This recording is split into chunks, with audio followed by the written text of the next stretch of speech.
your hands, everybody, and everybody just clap your hands.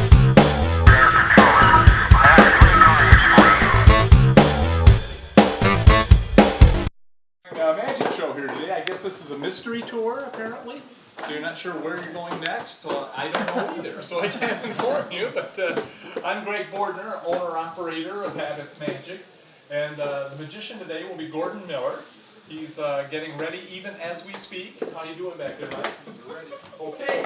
I just have to say I'm glad you're here, and I'm sure you'll have a great time. Let's put your hands together for Gordon Miller.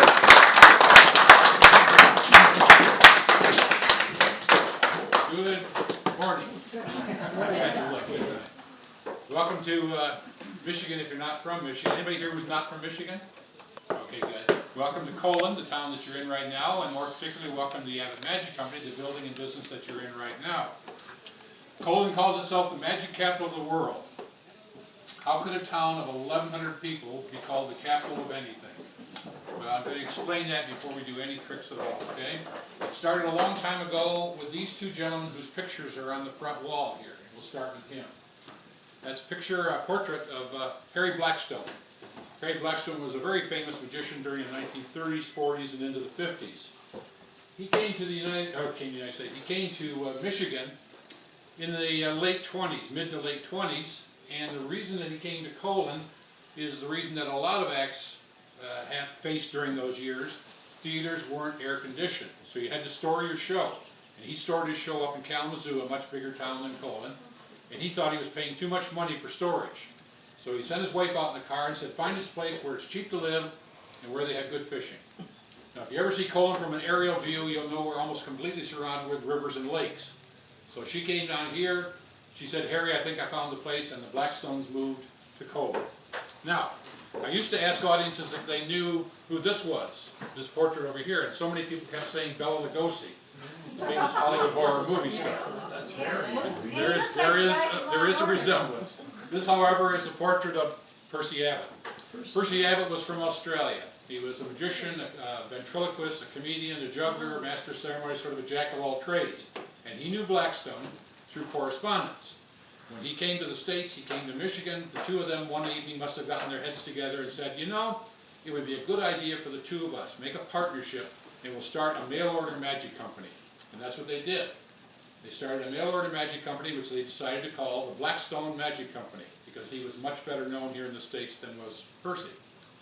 This was a partnership made in heaven, which lasted 18 months. And ended with some of the old timers in town told me it was one of the great fist fights of all time, because these were two tough guys back in the early days of rough and tumble show business. In any case, they both still lived here. Blackstone every fall would go out with his big show, and Colon is perfectly situated for that, because you have Grand Rapids in the north, South Bend in the south, you have Detroit over in the east, and Chicago in the west. So no matter which direction you start your tour in, you're not too far away from home. So he kept his big show. Abbott went out with what we call a suitcase show, a regional show, where he could travel and do shows and still sleep in his own bed at night. Well, over the years, and as I say, they both lived here for 12 years following the breakup. However, they never spoke to each other again for the rest of their lives. Wow. If they were coming down the same sidewalk, one or the other would cross over, so they didn't have to even pass each other that closely.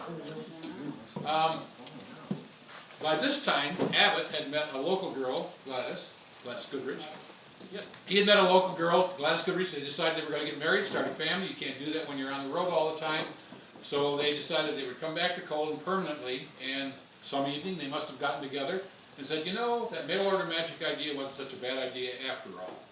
And so in 1934, they started the Abbott Magic Company, the name that still is attached to this building. So it's been the Abbott Company ever since 1934.